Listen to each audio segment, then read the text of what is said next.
तू जे नाळावर दगड मारते ना, आतमध्ये टीस होते, कळ उठते ना, ती दुसऱ्या काळजामध्ये येऊ नये याची काळजी घे.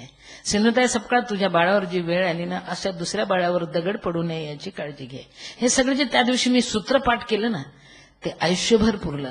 म्हणून माझ्या मुलीला मी दुसऱ्यांना देऊ शकले. दुसऱ्या संस्थेला श्रीमंत दगडूशेठ हलवाई गणपती ट्रस्ट एवढीशी मुलगी माझी त्यांना दिली. प्रतापराव गोडसेंच्या हातावर संकल्प सोडला की जरी मी जन्म दिला, दगडाने नाळ तोडलं, सांभाळलं, तरीही मला अनेक बाळांची आई व्हायचे. त्यामुळे माझं बाळ मजूळ असून चालणार नाही. याचं कारण माझ्यातली आई चुकेल. मी आई आहे ना, आणि ओरिजिनल, नो डुप्लिकेट.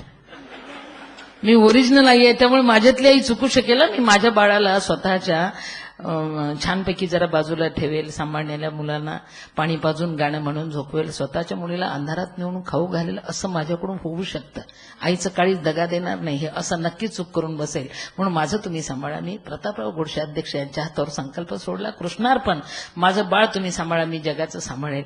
माझं मी त्यांना दिलं, तेव्हा दुसऱ्यांचं उचललं, आणि तोच आज दीपक तुम्ही पडद्यावर पाहिला की माझे मलाच असावी. किती स्वार्थी आहे माझे बाळ. नाही, मी माझं बाळ देऊन त्याला घेतलं. तो कबूल करतो की माझी फक्त माझीच असावी, असंच मला वाटायचं. क्या खतरनाक बात आहे नाही. म्हणजे तेही विसरले मी त्यांची मानलेली आई आहे, आणि मीही विसरले की मी त्यांना जन्म दिलेला नाही आहे. असं हे चिखल पाण्याचं नातं म्हणजे माझं आयुष्य. चिखल पाण्याची सुरुवात चिखलदरा इथून झाली.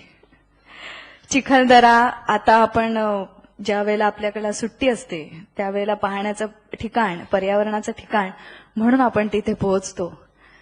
पण हे ठिकाण एका स्त्रीचं ही कार्यभूमी होते, आणि त्यावेळेला जे चिखल आणि पाणी याचं नातं तयार होतं, त्या नात्यामध्ये सिंधुताई जेव्हा वनवासींकरता उभी राहते आणि थेट मंत्रालयात एखाद्या मंत्र्याला गाठते, तेव्हा हा प्रवास कधीही वाहन सुद्धा कमीत कमी पाहिलेल्या वयात तुम्ही केलात. त्या आठवणीबद्दल सांगा की ही वीज कुठून लक्कन आली. खरं म्हणजे वीज यायसाठी आभाळ यावं लागतं, गरजावं लागतं, संघर्ष व्हावे लागतात, खाड खाड धाड धाड आवाज व्हावे लागतात. आयुष्याने हे आवाज द्यायला सुरुवात केली आणि माझ्यातली वीज तयार झाली असं मी म्हणते. आणि दुसरं एक म्हणजे खरं तर तो माझा वेडेपणा होता असं आता वाटतंय.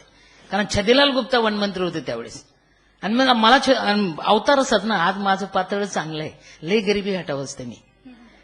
आणि ते सगळे अवतार पाहून मला छदीलाल गुप्ता म्हटले, ओ बाई काय आहे? म्हटलं काही नाही, काम आहे. घुसले ते, अडवलं दारात, मी घुसले. अरे फुट, मला आज जायचंय. परिस्थिती अशीच. आत गेल्यानंतर त्यांना आवडलं नाही. छदीलाल गुप्ता वनमंत्री होते तेव्हा, त्यांना आवडलं नाही. ते मला म्हटलं, ए बाई ते कोपऱ्यात काय पाहिलं का? त्यांच्या हातात बंदूक होते. ते कोपऱ्यात काय पाहिलं का? म्हटलं पाहिलं साहेब. त्याला काय म्हणतात? म्हटलं चुलीत फुकायची फुकणी म्हणतात. त्याच्यात गोळ्या आहे, मला माहित आहे. म्हटलं गोळ्या आहेत, पण खरं सांगू, तुम्ही त्या गोळ्या माझ्यावर मारणार नाहीत, मला डागणार नाही. याचं कारण, जर तुम्ही आता मला तुमच्या कॅबिनमध्ये गोळ्या घातल्या ना, तरी उद्याला पेपरला बातम्या येतील, मंत्र्यांच्या कॅबिनमध्ये एका बाईचा खून. कशाला मरता मला मारता? जगवा, माझं काम करा. आले जिंदाबाद होऊन. असं धरफिकच काम माझं, काही विचार नाही, काय नाही, धर की घुस. अभि तर घुसतीच आहे बाबा. माई, ज्या ज्या वेळेला मुलाखतींमधनं तुमची बघा कोणते रडायला लागला.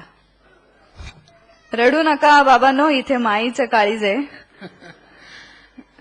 काळजी घ्या. थोडस बाहेर नाही. प्रश्न असा मला पडलेला आहे, तुम्हालाही पडला असेल. 4थी पर्यंत शिक्षण आहे आणि मग घरात शिकली म्हणूनच हाल होत आहेत आणि घरातून फेकलं जाते. या सगळ्या दरम्यान गदी माडगुळकरांचे शब्द हाती लागले, कधी तुकारामांचे लागले, कधी सुरेश भटांचे लागले. या सगळ्या गदारोळामध्ये हे कागद उंदराच्या बिळात कोंबून ठेवायचे सिंधुताई, कारण याच्यावर सुद्धा आक्षेप होता घरच्यांचा. पण हे सगळं एवढं साहित्य तुम्ही कधी अभ्यास करता, हा प्रश्न मला पडलेला आहे. खरं सांगू, ए बाबा ही आवाज बिवाज बंद करा. आम्ही ओनली वन हमारा आवाज. खरं सांगू, हे मात्र मी कबूल करते की मला जर सजासजी सगळं मिळालं असतं त्याची चव कळली नसते. मला शाळेत जाताना पहिला विरोध जन्म देणाऱ्या आईने केला. तिला वाटायचं आपल्या खानदानीत कोणीच शिकलं नाही, पण बाप माझा देव माणूस, त्यांनी माझं नाव टाकलं. पण व्हायचं काय, मी शाळेत जाऊ नये म्हणून माझ्या सख्या आईनी, सावत्र नाही, माझ्या सख्या आईनी मला म्हशी वळायला पाठवायचं. दुर्दैव म्हणा या सुदैव म्हणा, माझ्या म्हशी शाळेसमोरून जायच्या. लई जोरजोरात मारायची म्हशीला आणि मास्तर जोरजोरात शिकवायचे. त्यांना माझा राग पण यायचा, यांच्या म्हशी येऊन आम्हाला डिस्टर्ब करते शिकवताना म्हणून. त्यांचा आवाज वाढायचा, माझ्या म्हशी ओरडायच्या, सगळं सरमिसळ व्हायचं. पण मास्तरने शिकवलेलं मला कळायचं. म्हणा एक काना एक मात्रा वो, कार्टे वो म्हणायचे. म्हणा एक काना एक मात्रा टो, तर ते टो म्हणण्याऐवजी वो विसरायचे, पुढे पाठ मागं सपाट मला पाठवायचं, कारण काळजातून ऐकायचे ना. त्यामुळे नुसतं वाचू नका, पिऊन टाका, काळजावर घाव म्हणतात त्याच्या. आणि विशेष म्हणजे हे जे मी ऐकत जायचे ना, मला माझी पाटी तर दररोज जप्त व्हायची. याचं कारण माझं पाटी पेन्शिल नसायचीच. दररोज शेतकऱ्यांनी पाटी जप्त करायची, कारण म्हशी पाण्यात बसल्याशिवाय मी शाळेत जायची नाही. अंगाला ऊन लागल्याशिवाय म्हशी पाण्यात बसत नाही. शाळेत उशिरा आलं म्हणून मास्तरनी मारलं, म्हशी पाण्यातून उठून शेतात घुसल्या म्हणून शेतकऱ्यांनी मारलं. डबल मार खात मराठी चौथी पास, सिंधुताई सपकाळ जिंदाबाद. पण एक मात्र खरंय की मला पाटी न मिळाल्यामुळे मला ओढ फार, शिक्षणाची, लिहिण्याची, वाचण्याची फार ओढ. त्यामुळे आमच्या विदर्भामध्ये भराडी नावाचं झुडूप असतं, भराडी नावाचं. त्याचे पानं ना तळहातासारखे जाडे असतात, काटा लांब असतो, खाली त्याला टोक असतं पिनसारखे. मी त्या भराडीच्या पानावर ते काट्याने लिहायला शिकले. निसर्गावर लिहिलं म्हणून विसरता आलं नाही, एका मेरा दोष आहे. पाटी नाही मिळाली मला, पाटी नाही मिळाली. म्हणून एक लक्षात घ्या, हे संकट आले. आणि अजून एक, हे तर सगळं माहेरचं, पण सासरी सुद्धा आल्यावर ते पहिला शत्रू माझा 2 नंबरचा म्हणजे पती. कारण आईने मला सारवायला लावलं की मला लई आनंद व्हायचा, कारण जागा ओली झाली की मी हाताने हस्ताक्षर काढायची. तिला वाटायचं मी कामचोर आहे, बदा मार खायची. पतीकडे जाताना मला लई आनंद झाला, बाकी वेगळे काही समजायचं नाही मला, पण आपलं काहीतरी वेगळं होते. आता चांगले रस्ते येतील, चांगले दिवस दिसतील. पण मी पतीकडे गेल्यानंतर पहिले माझे अक्षर शत्रू, वैरी, दुश्मन माझ्या शिक्षणाचे म्हणजे पती. कारण काय, त्यांना वाचताच येत नव्हतं, मी वाचायचे. त्यांना वाटायचं ही बायकोसून वाचते, मी नवरा असून वाचता येत नाही, तो नवरेशाही का अपमान आहे. त्यामुळे व्याजासकट मार बसायचा. म्हणून हे जे कागदाचा उल्लेख केला ना आता संपदानी, म्हणून मी वाणसामाना आलेली कागद, सगळ्यात मोठा कागद म्हणजे गुळाचा.